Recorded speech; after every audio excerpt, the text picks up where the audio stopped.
Serena Williams opens up about motherhood insecurities. Tennis star Serena Williams has opened up about the struggles she faces as a mom at a women's conference in the U.S.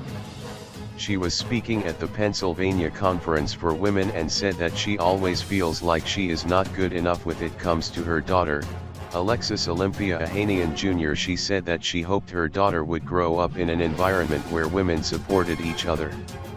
Serena has shown what many fans believe is a softer side of herself since becoming a mom, often posting pictures of her little one and describing in Instagram live videos how tired she is.